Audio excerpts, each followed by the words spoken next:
क्या देश की सबसे बड़ी पंचायत में, सबसे बड़ी अदालत में 1 दिसंबर से कोई आमूलचूल परिवर्तन होने वाला है? और नए सीजेआई सूर्यकांत ने जो बड़े बदलाव के संकेत दिए उसके मानी क्या है?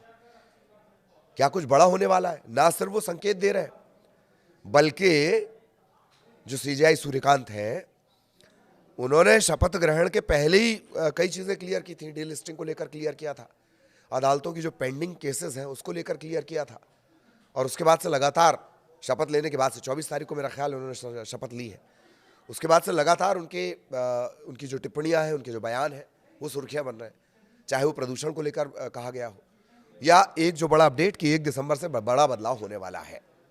नमस्कार, मैं ललित प्रजापति। तो सीजेआई सूर्यकांत ने क्या संकेत दे दिए? क्या देश की सबसे बड़ी अदालत में 1 दिसंबर से कुछ बड़ा होने वाला है? सीजेआई सूर्यकांत ने ये एक बड़ा सस्पेंस खड़ा कर दिया है। उन्होंने कहा कि सुप्रीम कोर्ट में काम करने के पुराने तौर तरीकों में अब बदलाव का वक्त आ गया है। ये बात उन्होंने कही है। तो देश की सबसे बड़ी अदालत में 1 दिसंबर से होने क्या वाला है? कुछ बड़ा होने वाला है क्या? भारत के नए मुख्य न्यायाधीश है सीजेआई जस्टिस सूर्यकांत। उन्होंने वकीलों और वादियों के लिए एक बड़ा सस्पेंस खड़ा कर दिया। उन्होंने साफ कहा है कि सुप्रीम कोर्ट में काम करने के पुराने तौर तरीकों में अब बदलाव का वक्त आ गया है। जस्टिस सूर्यकांत ने एक वकील की दलील सुनने के बाद ये साफ किया कि वे, बहुत ध्यान से सुनिए, कि वे सुधारों का एक नया सेट लेकर आ रहे हैं जो सीधे तौर पर केस की मेंशनिंग से जुड़ा होगा। केस मेंशनिंग, इसको आगे हम समझाने की कोशिश करेंगे, बहुत डिटेल में नहीं जाएंगे, शॉर्ट में समझाएंगे। तो आखिर उनका ये प्लान क्या है? दरअसल जस्टिस कांत की ये जो ताजा टिप्पणी है वो केस मेंशनिंग सिस्टम में आने वाले बड़े बदलाव की तरफ इशारा कर रही है। उन्होंने संकेत को समझाते हुए कहा कि 1 दिसंबर से कुछ नया वो करने जा रहे हैं। सुधार के पहले चरण में मेंशनिंग की प्रक्रिया को सुधारा जाएगा। उन्होंने बार की चिंता, बार एसोसिएशन होता है, बार की चिंताओं को समझते हुए भरोसा दिलाया कि वकीलों को अब सिर्फ मेंशनिंग के लिए अपना कीमती समय बर्बाद करने के लिए कोर्ट तक आने की जरूरत नहीं पड़ेगी। उनका उद्देश्य पूरी व्यवस्था को, पूरी प्रक्रिया को सुव्यवस्थित और समय बचाने वाला बनाना है। क्यों? क्योंकि पेंडेंसी बहुत है, केस बहुत पेंडिंग है अदालतों के ऊपर। तो वकीलों को बड़ी राहत तो मिली, लेकिन एक चेतावनी भी मिली है। नए सीजेआई ने एक मामले को मेंशन करने आए वकील को रोकते हुए कहा कि 1 दिसंबर तक इंतजार करें, हम कुछ योजना बना रहे हैं। उन्होंने ये कहा कि हमें आपके मुद्दों की जानकारी है, अब आपको जिक्र करने की जरूरत नहीं है। सुप्रीम कोर्ट में सुधारों का जो ये पहला सेट है 1 दिसंबर से लागू हो जाएगा। मुख्य न्यायाधीश का कहना है कि वे ये पक्का करेंगे कि वकील मेंशनिंग के लिए अपना समय ना गंवाएं। ये कदम न केवल वकीलों के लिए राहत भरा होगा, बल्कि कोर्ट के समय का सही उपयोग भी होगा। पहले दिन ही जब शपथ ली उसके बाद ही उन्होंने नाराजगी जाहिर कर दी थी जस्टिस सूर्यकांत ने। 24 नवंबर को देश के 53वें मुख्य न्यायाधीश के तौर पर उन्होंने शपथ ली और पहले ही दिन उन्होंने केस मेंशनिंग के पुराने तौर तरीकों पर घोर ऐतराज जताया। उन्होंने सख्त लहजे में कहा कि किसी केस को मेंशन करने और उसी दिन उसे लिस्ट करने का तरीका हमेशा के लिए स्वीकार नहीं किया जा सकता। उन्होंने साफ किया कि मौत की सजा या अभिव्यक्ति की आजादी या आतंक से जुड़े मामले, ऐसा जो मोस्ट इंपॉर्टेंट मामला है, ऐसे खास मामलों को छोड़कर अर्जेंट लिस्टिंग के लिए मेंशनिंग स्लिप लिखकर देनी होगी, ना कि बोलकर। रजिस्ट्री पहले स्लिप और अर्जेंट होने के कारणों को देखेगी और उसके बाद मामला लिस्ट किया जाएगा। मामला मेंशन करना, वकील जाते हैं, जो अधिकारी है रजिस्ट्री जिसे कहा जा रहा है, उसके पास जाके बताते हैं कि ये अर्जेंट मामला भाई, इसे मेंशन करना है। फिर ये तय होता है कि क्या मेंशन किया जाए, नहीं किया जाए, इसकी अर्जेंट हियरिंग के लायक ये है या नहीं है। इस व्यवस्था को सीजेआई बदलना चाहते हैं। लिस्ट करना, मेंशन करवाना,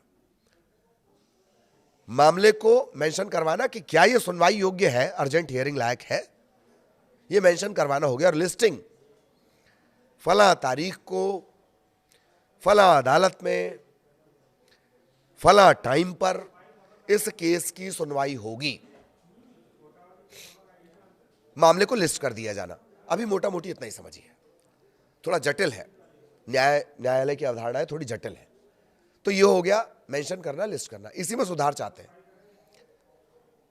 अच्छा, चर्चा में वो एक और बयान की वजह से भी है। इससे पहले दिल्ली प्रदूषण मामले में एमिकस क्यूरी हैं अपराजिता सिंह, न्याय मित्र इन्हें कहते हैं हिंदी में।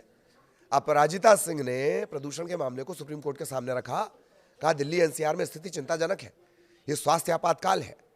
मुख्य न्यायाधीश सूर्यकांत ने कहा कि न्यायिक मंच कौन सी जादुई छड़ी घुमा सकता है भाई। उन्होंने ये भी कहा कि मुझे पता है दिल्ली एनसीआर के लिए खतरनाक है, मुझे बताइए कि हम क्या निर्देश दे सकते हैं। सीजेआई ने कहा कि अगर हम कुछ ऐसा दिशा निर्देश जारी कर सके, तुरंत स्वच्छ हवा उपलब्ध हो सके। उन्होंने ये भी कहा कि हम सभी जानते हैं कि समस्या क्या है, हमें सभी कारणों की पहचान करनी होगी और इसका कोई एक कारण नहीं है, ऐसा सोचना एक गंभीर भूल हो सकती है। अधिवक्ता अपराजिता सिंह वायु प्रदूषण के मामलों में पीठ के लिए न्याय मित्र एमिकस क्यूरी की भूमिका निभा रही हैं। मुख्य न्यायाधीश ने यह भी कहा कि केवल क्षेत्र विशेषज्ञ और वैज्ञानिक इस पर विचार कर सकते हैं, हमें सिर्फ यह देखना है कि प्रत्येक क्षेत्र में क्या समाधान हो सकता है। सरकार ने समिति के रूप में क्या गठित किया है, यह मामला दीपावली आदि के दौरान औपचारिक रूप से सूचीबद्ध भी है, लिस्टेड भी है, लेकिन उनमें से ज्यादातर कागजों पर ही रहा है। इसके चलते कोई ठोस सुधार नहीं हुआ। उन्होंने ये भी कहा कि हमें नियमित निगरानी करनी चाहिए, कंटिन्यूस मॉनिटरिंग करनी चाहिए। सीजीआई ने भरोसा दिलाया कि हम इस पर बात करेंगे, लगातार बात करेंगे। सीजीआई ने कहा कि दिल्ली में हवा की क्वालिटी इतनी खराब है कि वो बाहर घूमने जाने से बचने लगे। गुरुवार को दिल्ली नेशनल कैपिटल रीजन की खराब एयर क्वालिटी से जुड़ी एक याचिका पर 3 दिसंबर को सुनवाई पर सहमति जताई गई है। न्यायालय ने graded response action plan GRAP, इसके तहत साल भर पाबंदियां लगाने से इनकार कर दिया था। ग्रैप एक आपातकालीन ढांचा है, इसके तहत प्रदूषण के गंभीर स्तर पर कुछ गतिविधियों पर रोक लगा दी जाती है। वर्चुअल मोड पर सुनवाई का विचार भी कर रहे हैं सीजीआई। ये सब आपको इसलिए बता रहे हैं कि आते ही उन्होंने धड़ाधड़ फैसले लिए। सीजीआई सूर्यकांत कह रहे हैं कि अगर बार एसोसिएशन दिल्ली में मौजूद एयर पॉल्यूशन की वजह से सुनवाई को सिर्फ वर्चुअल मोड में शिफ्ट करने का प्रपोजल लाती है तो सुप्रीम कोर्ट इस पर विचार करेगा। सीजीआई ये भी कह रहे हैं कि मैं सिर्फ टहलने जाता हूं, कल मैं 55 मिनट तक चला, जब वापस आया तो मुझे दिक्कत हुई, सुबह तक काफी मुश्किलें होती रही। सीजीआई ने SIR एक्सरसाइज की संवैधानिक वैधता को चुनौती देने वाली याचिकाओं पर सुनवाई करने के दौरान ये बात कही थी। तो ये उनकी वो बड़ी बातें हैं जो हम बता रहे हैं, और वो इस वजह से कि क्या 1 दिसंबर से वाकई मेंशनिंग, लिस्टिंग, सुनवाई, इनके मामलों में कोई आमूलचूल परिवर्तन आएगा। जो ओवरलोडेड जो केस लदे हुए अदालतों पर, उनसे कोई मुक्ति मिल पाएगी? वरना तो सभी जानते हैं तारीख पर तारीख, तारीख पर तारीख और तारीख पर तारीख वाला डायलॉग सभी को पता है। सबकी निगाहें जस्टिस कांत पर है कि कैसे इसे इंप्लीमेंट किया जा सकता है। नमस्कार।